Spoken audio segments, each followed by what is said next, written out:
gotta do this money one. Welcome to Readers Theater. I'm Tim Gallagher. And I'm Regina Mocey. Readers Theater Television would like to provide an environment for local theatrical writers and screenplay writers to develop their scripts in collaboration with actors. And nothing speaks better to the voice of the character than hearing the script read aloud. One of the tools for doing this is a table read. A table read, but we're going to go one step further. That's right. We're going to do a performance read, which is a little more active. Yes, and this gives the audience the opportunity to see the behind the scenes of how the screenplay is actually developed. As always, we're going to do a little interview before the performance read with the playwright, and then we'll move right into the performance reading. And if you stick with us, towards the end of the show, we will tell you how you can get involved in Readers Theater Television as either an actor, a writer, or part of the production staff. We hope you enjoy the reading. Thanks for joining us. Me, mommy moo me mo, mommy moo me mo, mommy moo me mo, mommy moo me mo, mommy moo me mo. Peter Pepper picked a peck of pickled peppers. Peter Pepper picked. Come on, people, get ready, come on. Me. Bring the house lights down. Digital seashells down by the seashore. We're on in 5, 4, 3, 2. Welcome to a Readers Theater Television. Horton Foote, the playwright, has written that keeping an unpublished manuscript in a drawer and not sharing it with an audience, even if it is a small audience of friends and acquaintances, is a mistake. And here's a playwright who has not kept their play in the drawer, Tim Gallagher. Thanks for being with us today. Well, thank you. Thank you for having me. And thanks for bringing your script, The Push, to us to read and bring to the screen at Adelphia. Well, you're welcome. I'm wondering, now that I've worked on it for a little while, where one would get an idea like this for this story. Well, a specific idea, I'm not really sure where I got it. But really? The basic... Didn't wake up in the middle of the night and... No, but the basic premise came from wanting to do like a Alfred Hitchcock or M. Night Shyamalan type of movie or a Twilight Zone type of movie where you go along so far and then all of a sudden at the end there's a little twist and you don't expect it, but it's there and it all works and everything like that. And it's been there all along, and you had hints all the way through the script. There's hints all the way through it. If you're watching close enough, you're going to get it. And is this the first thing that you've ever taken your pen to paper and created, or have you been writing? No, I've written a couple short plays for one-act plays, and I've done those in a couple one-act play festivals. I've also written a full-length screenplay that I'm hoping to get done here at Readers Theater sometime later. And then I wrote this one specifically to have it done as one of the first Readers Theater television projects so that we can have something short and manageable and easy to do. So from idea to finished product, your first draft or whatever it was you handed to the audience, what kind of length of time goes by? Well, since... couple months, couple weeks? Yeah, I'd say a couple months. Because from thinking to yourself, this would work, I'm going to try this, putting it down on paper and then handing the scripts to them. Oh, absolutely. Because I put the script together, I do my first draft, and then I have my wife read it, and she's very good reading it, saying this works or that doesn't work. It helped me rearrange certain parts of the script. Then I put together a second draft and maybe have a couple other people read it. And after that, I would bring it out to you guys and see what you think. So I think it's really about the point where I'm just about finished with it, and if I hear it and I hear something wrong with this reading or something doesn't really make sense, then I'll go back and change it, but I think I'm just about done. And how about when you're hearing it in your head and you're creating the characters? It's very much you and you're hearing a specific thing. Then all of a sudden you give it to flesh and blood actors, right. And are they taking it in a different direction that you like or don't like? Or? Sometimes they do. Well, they always take it in a different direction because they always put their little slant on it. Sometimes you look at it and say, well, I don't really like it, but I've been pleased with most of the stuff I've seen. This particular piece, I'm liking everything that I've seen, so I don't have any problem with that.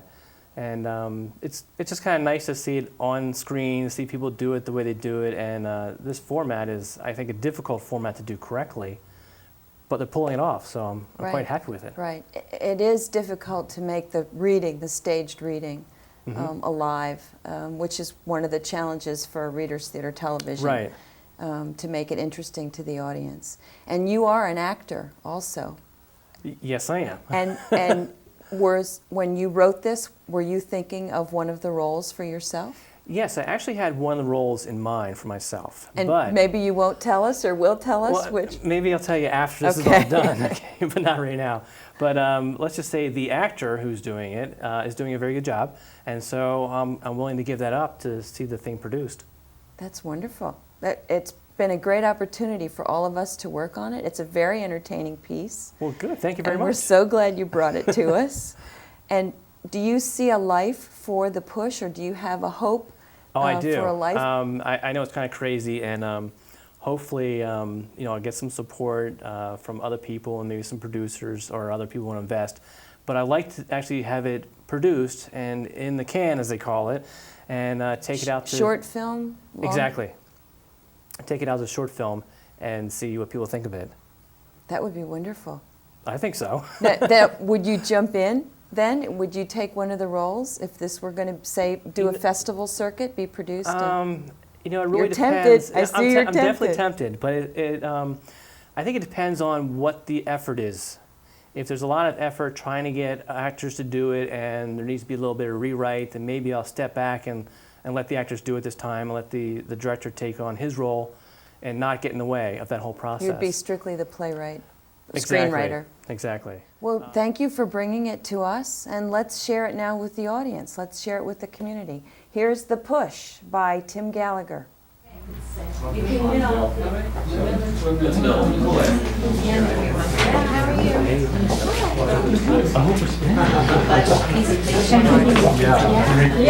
Thank you. That was my goal. Oh, okay.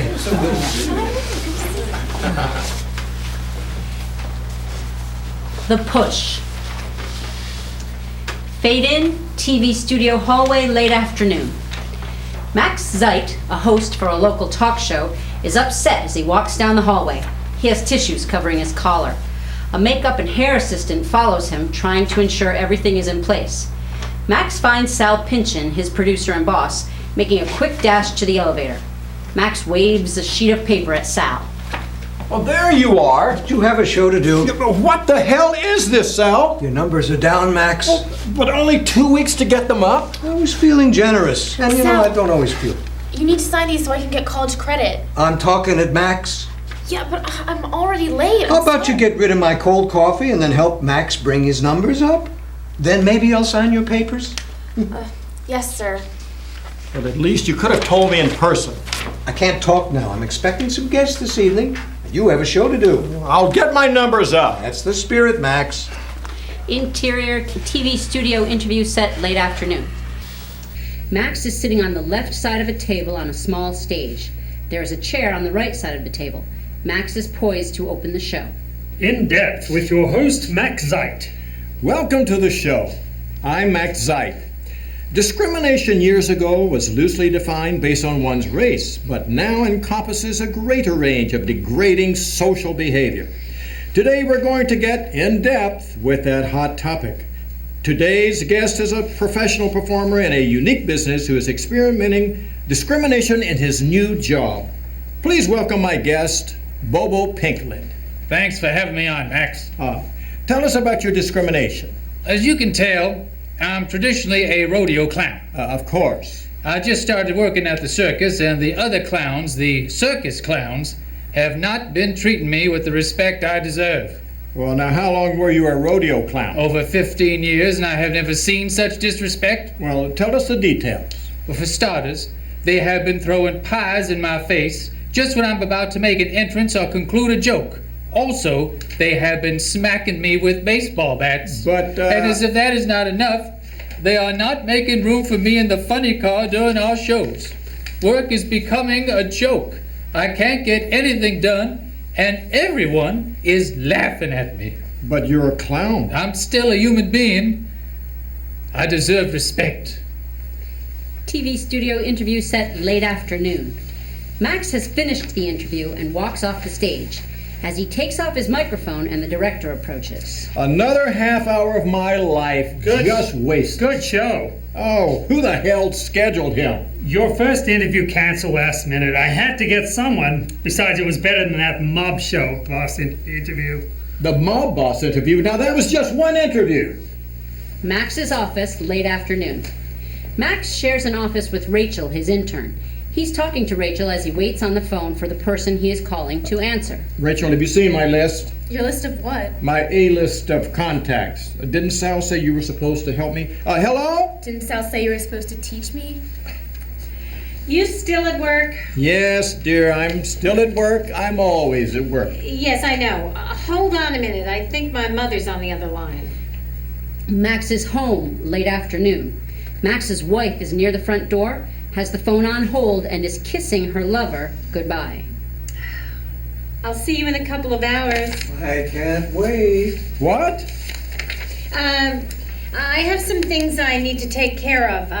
I'll be out till late. Okay, that's fine. I'll be making calls, Slade.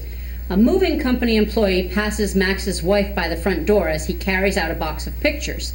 Max's wife grabs one off the top of the box. No, not that. What? But you don't think that will work? What? Sal just told me to get my numbers up in the next 2 weeks or I'm out. I warned you about keeping it up. Well, don't worry. I've got a handle on it. I don't worry about it anymore. Well, I'll talk to you later. Be careful with that. Max's office, late afternoon. Rachel has been listening some to Max's conversation as she prepares to leave for the day. Do you have any plans for tonight? I was going to. Max tosses an open mini notebook onto Rachel's desk. You see, everyone who is starred will call them until you set up a week's worth of interviews. But it's already 5:30. Well, to succeed in a 40-hour-a-week job, you need to work 60 hours. Now start calling. Now see, I just taught you something. Max's office in the evening. Max and Rachel have been on the phone for several hours. Maybe I'm not cut out for this. Well, what do you have so far? I've been through half your list and only have 2 interviews. Oh, God, it's 8:30. Well, why don't you take off? You can pick it up again tomorrow. Good night. TV studio hallway night. Max stands at the elevator waiting for the door to open. The down elevator door opens and Max steps in and presses the garage level. Just then, the up elevator door opens. A man in casual clothes gets out and walks directly into Max's elevator and presses the lobby. Hi. Are you Max Zeit? Oh, yes, I am. I watch your show all the time. It's great. Oh, well, thank you. Can I bother you for an autograph? Do you have something to write on? How about this? Sure, but before I do, let me ask you, do you have any suggestions that would make the show better? The elevator doors open at the lobby. Only this. You've just been served. Have a nice day. What? Max opens the envelope and removes the divorce papers. Damn it! Max is home, night. It is quite late and Max is outside the front door trying to get into the door. We hear him fumbling for his keys. Max finally gets the door open and stumbles inside to an empty house. After a moment, Max collapses to the floor weeping, his head in his hands. Local microbrew night. Max is sitting at the bar with his head resting in his hands. He's been drinking for some time. He motions to the bartender for another. Sorry, Max, for closing. Can I call you a taxi? You shouldn't drive or be walking in this condition. I'll call you a cab. It's on me. Exterior of the local microbrew night. Max is drunk and staggers out of the bar and starts walking home. A few minutes later, the owner of the microbrew calls after him. Max, it's a long walk home. A roadway bridge night. Max is singing his own version of a song as he walks across an overpass. There is very little traffic. He's having trouble walking. Give me a home where the buffalo roam. Where? Buffalo? The hell is a buffalo? Max laughs some more to himself, trips and falls to his knees. He's looking straight down at the divorce papers envelope that was in his hands but has fallen before him. He starts to get enraged as he stands, leaving the papers behind. You bitch, you stupid bitch! What were you thinking? Max stomps on the envelope, first with one foot and then with both, and finally falls again, stumbling towards the street. A passing car swerves to miss him. His anger turns to sorrow as he starts to cry and feel pity for himself. He picks up the envelope and moves to the railing. He stands near the railing but never touches it as he stares over it. This is what I think of your stupid papers! Max winds up to throw the envelope but loses it behind him into the street. He turns to retrieve it but is stopped by a passing car. He notices across the bridge there is someone standing on the railing. Hey! Hey, you on the railing! What are you doing? I'm jumping. Well, it'll kill you. Why are you doing it? Shut up! Just one reason why. Leave me alone. I can't help it. I'm an interviewer. I feel the need to interview. Oh, hey, wait a minute.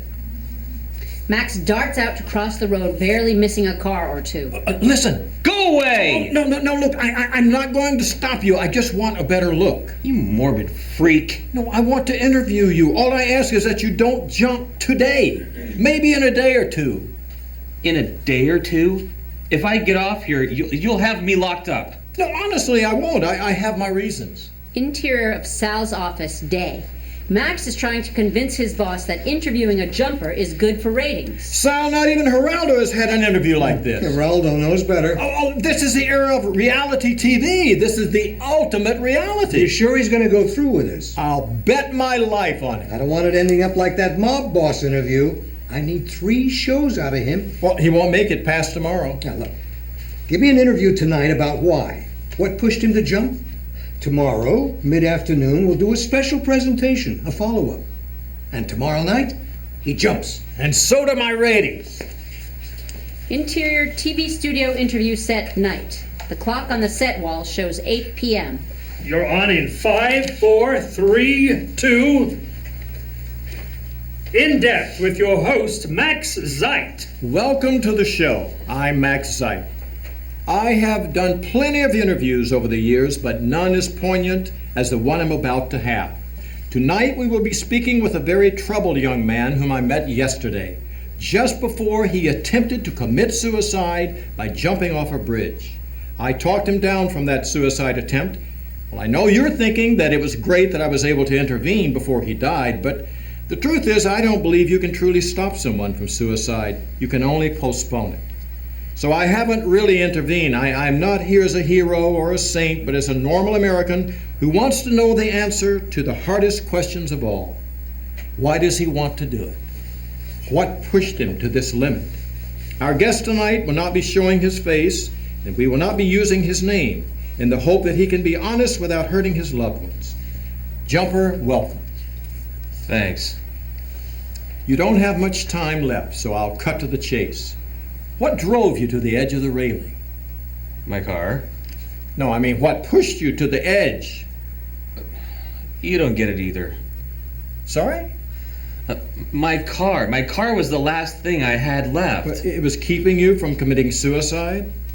I moved out here a couple years ago to be a movie actor. It's harder than I expected. Oh, I can sympathize. I did some background work, but, that doesn't pay the bills. Go on. I had to move into an apartment with a couple of other guys, and I got a job catering, typical struggling actor. Well, now, what does that have to do with your car? Well, things weren't working out as I anticipated. I went through a really hard breakup with my girlfriend, who then started seeing one of my roommates. I couldn't stand seeing them together, so I moved. And I thought I had a bad first year out here. Then the restaurant I was working at went bankrupt. Oh, well, that's unusual because no one in Hollywood likes to cook. I had nothing else left but my car. In fact, that's where I moved to. But it's a classic, so I thought I'd fix it up and show it, for money. Mm-hmm. So I started buying new parts, hard to find parts. I mean, it's a '69 Camaro. Oh, that's one of my favorites. And mine was pristine. Well, those cars are beauties. So you understand? Oh, well, of course I do. Go on. Well, I sent my car's photo to the car show promoters, and then... TV studio interview set, night. Some time has passed since Max started the interview. Max has not been having a good night. He's having trouble keeping the jumper on track to answer why he was going to jump. Max glances up to notice the time, 8:23 p.m. Max hears Sal's voice in his earpiece. Jesus, Max, this guy's boring me worse than one of your stories. So is that the point at which you decided to jump? No. Well, then what? I was finally at the staging area where all the cars go inside. I get into my car.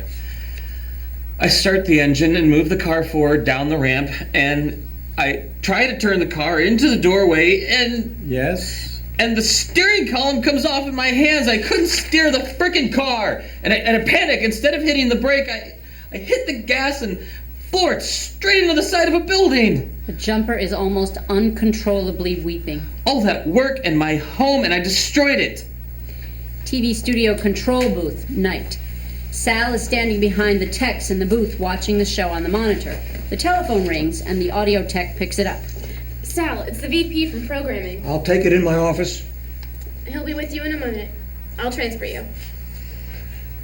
I wonder what that is all about. Maybe he wants to kill the show. We have a show to do. TV studio interview set, night. Max is wrapping up the interview with the jumper. I feel for you. I may have jumped as well under those circumstances. A car. It may not be important to you, but it is important to our guest, and that's what matters. It was a proverbial straw, the last in a long list of life's disappointments, his feelings, his struggles. We can't judge them as our own. We can only try to understand them as he would. Our guest does not have much time left with us, but I would like to talk to him some more about how he will die and what he thinks will be waiting for him on the other side. So tomorrow we will have a special presentation at 4 p.m. Then tomorrow night, we will go live with the actual act, the suicide. This is Max Zeit. I'll see you at 4 p.m. Interior TV studio hallway, night. Sal, Max, the jumper, a bodyguard named Harold, and Rachel are walking down the hallway. Everybody's watching this. The corporate suits are all over on this. I tried to ease them off, but they're adamant about stopping this, so don't screw it up. Well, what do you think the bodyguard is for? You'll need more than that. They're already crowding around the front door. The benefits of having a Catholic church across the street. I've got it covered. Rachel opens a door on the right. Inside there are 4 guys dressed like the jumper. Showtime, guys. TV studio lobby, night. The elevator doors open. Max, the jumper, Harold, and Rachel stand outside the elevator watching the other men leave. Now you make some noise. I want you seen. Hotel room, night. Max, the jumper, Harold, and Rachel are in the hotel room. Harold is closing the blinds, checking the doors and telephone, etc. Rachel is talking to the jumper, who is playing with the TV remote. Now don't answer the door or the phone. Let Harold do that. Let me do my job. We'll provide the food and everything else you need. The TV remote doesn't work. Well, the TV's been disabled. I'm gonna get bored. Well, look, I won't lie to you, kid. Your story will be all over the news tonight, and I can't have that influence you. Now, keep him safe. I've got it covered. TV studio hallway, afternoon. Max, the jumper, and Harold come out of the elevator. In the background, Sal and Rachel are ending a quiet argument. Rachel is visibly upset. Harold, take him to the green room. Where have you been? Have you seen the papers? I've been dodging the lunatics. It's going to be a hot show today. Is everything set for this evening? Is he still going to go through with it? Well, so far, so good. But if he gets cold feet, I'll be there to give him a push. Max, we've got a problem. There are people standing at every bridge in this city trying to stop our jumper. Oh, damn it. I knew you couldn't handle this. I've been busting my ass for you. Look, I've got it covered. You're on in 10 minutes. TV studio interview set, late afternoon. Max is putting his microphone on while sitting in his chair. He notices Sal and the jumper talking just off the set. He can't hear them, but they appear to agree on something as they shake hands and part ways. The jumper joins Max on the set and sits in the guest chair. Interior of the control booth, late afternoon. Sal has just walked into the booth. The director, video tech, and audio tech are making last-minute adjustments. On the monitors, we see Max is getting his microphone at the desk as the makeup person is doing the last-minute touch-ups on Max. Sal speaks into a microphone that goes to Max's ear. Remember to break every 7 minutes. We're selling a boatload of commercials today. Sal, do you really think he'll go through with the suicide? I'm betting Max's job on it. We're going live in 5, 4, 3, 2. TV studio interview set late afternoon. Max introduces the show. The jumper is seated across the table wearing a ski mask. Thanks for tuning in with us again. Today is a special presentation of our suicide guest. This will be his last formal interview before the deadly act. Hopefully during this interview we will get some insight into how he will commit suicide and what he thinks will be waiting for him on the other side. Later in the show we will tell you the location. Jumper, welcome to your second and final interview. How are you feeling today? Today was a horrendous day. Well, how so? Well, there are so many people trying to get me and and stop me from killing myself. They were annoying. Yeah, I agree. If they understood that the car was everything to me, they would leave me alone. And now that the car is gone, I have nothing left. No reason to live. You know, I have an email here from a viewer. Amazing how quickly these letters show up. This viewer states, I used to watch your show. She's talking about this show, of course, because it was newsworthy and entertaining. Now, this attempt at reality TV has gone too far. It's unethical. And she blah, blah, blah. She finishes up with, everyone has a reason to live. Now, how do you feel about that statement? I think she's full of crap. This is the kind of woman who has nothing to live for, but hides her fear of dying behind the preaching of some church telling them that there is an afterlife. So you don't believe in an afterlife? Of course not. And even if I did, it sounds a hell of a lot better than here. So, what am I wasting my time here for? I see. I mean, what am I wasting my time here with you for? Well, I'm not stopping you from killing yourself. I just want to understand. You don't really give a damn. You're just using me. No, I have a true concern. The jumper stands and starts to remove his microphone. This is crap. I'm just going to do it right now. No, not yet. We're not through. Oh, we're through, all right. TV studio control booth late afternoon. Sal has grabbed the microphone. Going commercial. TV studio interview set late afternoon. Max, the jumper, Harold, and Sal are standing off to the side of the set. I don't want to wait any longer. Harold, don't let him leave. Harold pulls his revolver and points it in the jumper's face. Sit down and continue the interview. What? Are you going to shoot me? Go ahead. Just sit down. Hey, I'll make it easy for you. The jumper puts the barrel of the gun into his mouth and starts egging Harold on. What the hell? Whoa! Wait a minute! We're not going to do this here! I don't want any blood in my studio! No, look, kid, I know you have nothing to live for, but I do. I live for interviews like this. I'm just asking for a few more hours. You made me a promise. And if you do nothing else in these last few hours, at least honor that promise. Hey, it's not like there's anyone waiting for you on the other side. Now take the gun out of your mouth, please. You're all I've got. The jumper concedes and takes the gun out of his mouth. Harold holds the jumper's collar while he wipes off the gun barrel. Okay, I made you a promise. TV studio interview set late afternoon. Max and the jumper are finishing their interview. Max gives some closing statements. In closing, I would like to remind our viewers that we have seen how serious our jumper has been this afternoon. Our quick cut to a commercial earlier was due to his attempt to die right now. Thankfully, that didn't happen. So when he jumps this evening, he will be just as serious. The next time you see me, it will be at the apex of a bridge, scheduled for midnight tonight. And viewers, we understand there are those who wish to stop this. Our jumper has nothing to lose, and he will take anyone in his way with him. I don't plan on being in his way, so I hope you can resist as well. Exterior City Bridge night. Hi, I'm Sherry Jones, and I'm here with 20 to 30 people, hoping to stop the jumper from committing suicide. This is just one of several groups all over the city hoping to prevent this horrible event. Interior local microbrew night. Yeah, well look. The bar is packed with people watching the broadcaster share. Everyone is making noise as the owner takes bets on the outcome. Shut up! I can't hear what she's saying. It's only 5 minutes till midnight, and there's still no sign of the jumper. But when he does show up, we'll be here live. I'm Sherry Jones on the scene. All bets closed in 2 minutes. 2 minutes. Yeah, I'll take that bet. Exterior top of a high-rise building night. Max is trying to reach his wife on the phone. Rachel is pinning the lapel mic onto Max. The jumper and Harold stand around waiting for Max and the tech crew to be ready. Trying to reach your wife? Oh, yeah, she's not picking up. Max hangs up for the moment. I know everyone is thinking this will be another mob boss interview. You know, I interviewed a mob boss once, or so I thought he was. He ended up being the dishwasher of the mob's favorite restaurant hangout.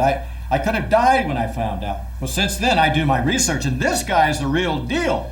That'll do it. I'll see you later. Rachel leaves the rooftop as Max redials his phone. Come on, honey, answer the phone. I know you're there. My message. We can work this out. Oh, hi, listen, I need to talk to you. We can work this out. It's too late. I've already moved in with someone.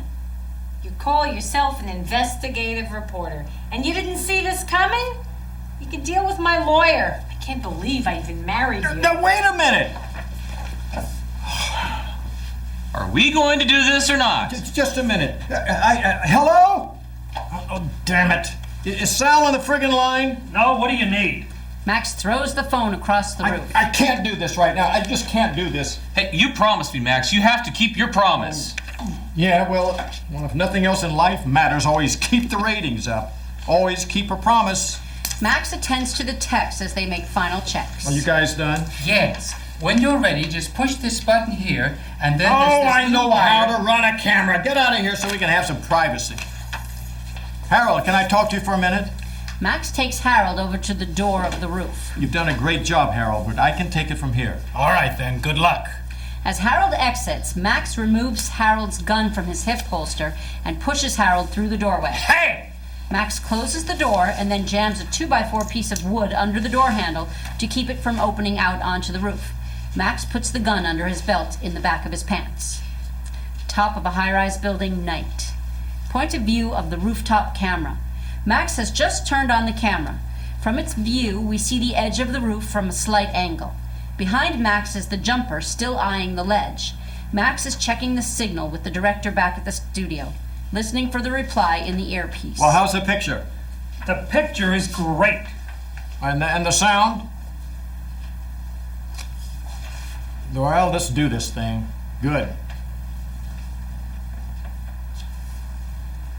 Okay. You're on in 5, 4, 3, 2, 1, go! Oh, well, this is it, folks. Thanks for joining us. It has been a great honor to be able to interview this guest because for the first time we've been able to understand the act before it happens.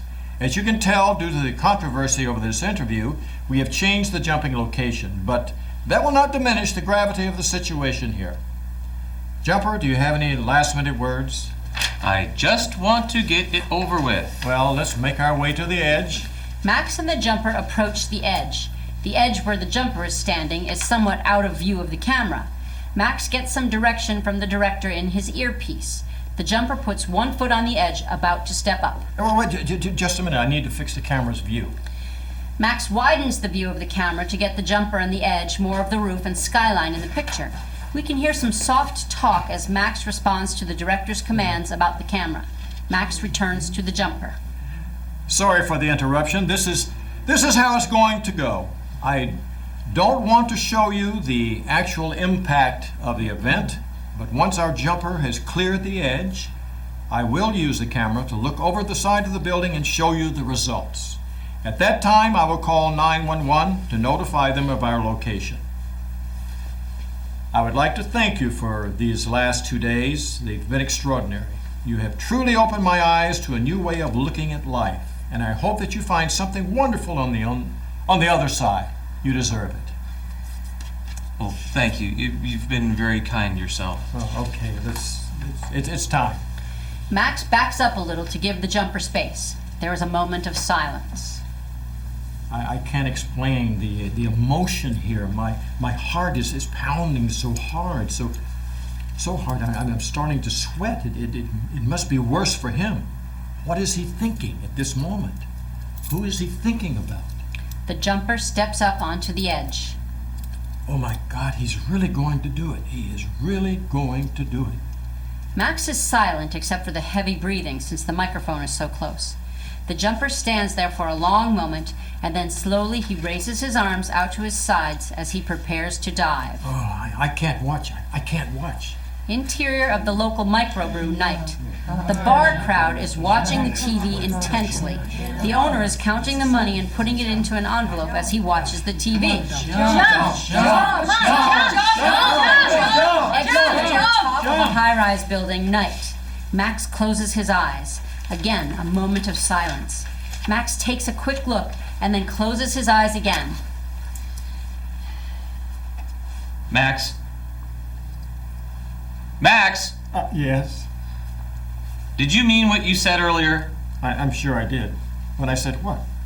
When you said that I deserve to go to heaven. Oh, well, I didn't say that exactly, but yeah, I meant it. Thank you. I'm just going to give you a little more room here, so... Well, I'm not nervous. I'm just not sure. Of what? After a moment of silence. Max, I'm not sure I want to jump. What? The jumper steps down from the edge. What do you mean you're not sure? You promised. But you've been so nice. What the hell are you talking about? I wanted you to jump. But you paid attention to me. Max reaches back to get his gun and points it at the jumper. They are very close at this point, really too close to be pulling a gun. Well, now you pay attention to this. What? Interior of the local microbrew night.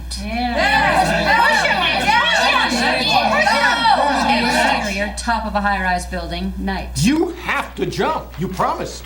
The jumper grabs for the gun and they struggle. The jumper spins Max around and Max lands on his back on the ledge. The jumper is definitely a better fighter. The jumper is on top of Max wrestling for the gun when he knocks the gun out of Max's hand and it falls to the street below and busts apart.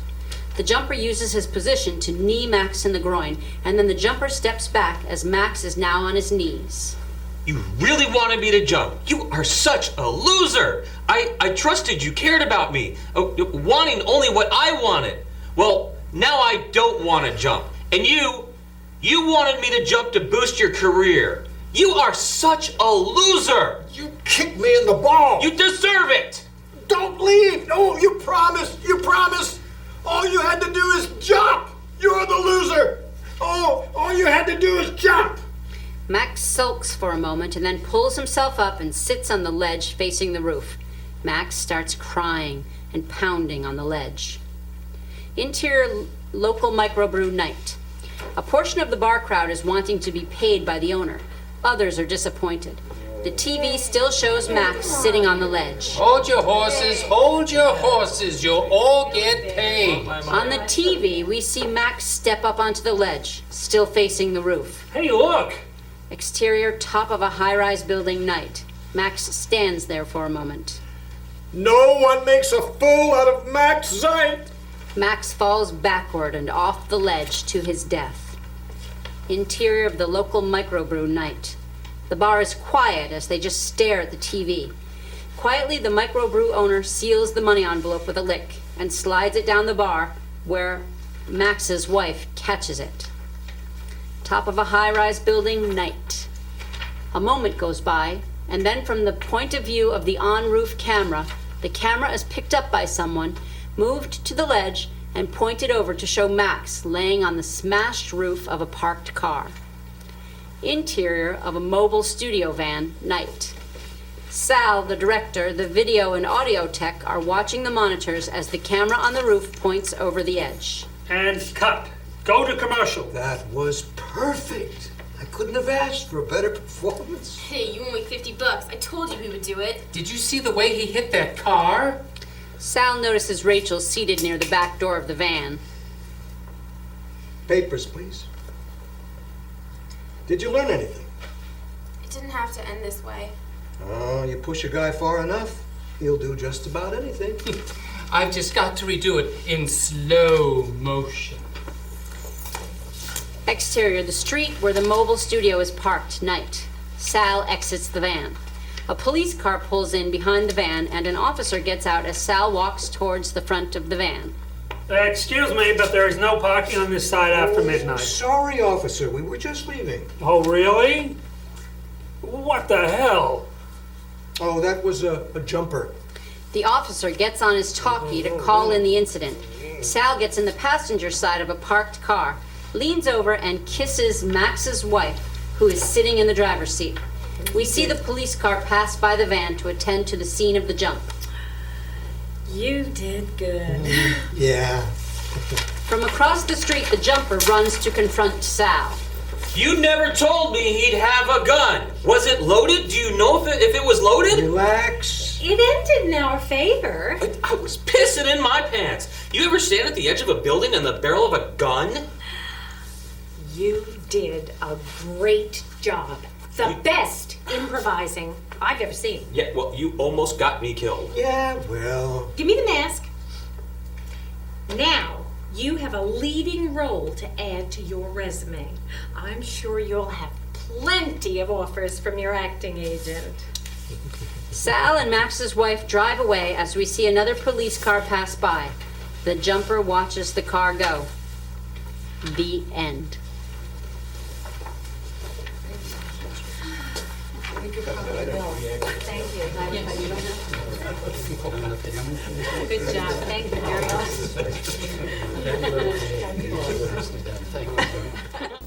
We hope you enjoyed the reading. And as we promised, we have something very special for you. How do you get involved with Readers Theater Television? That's easy.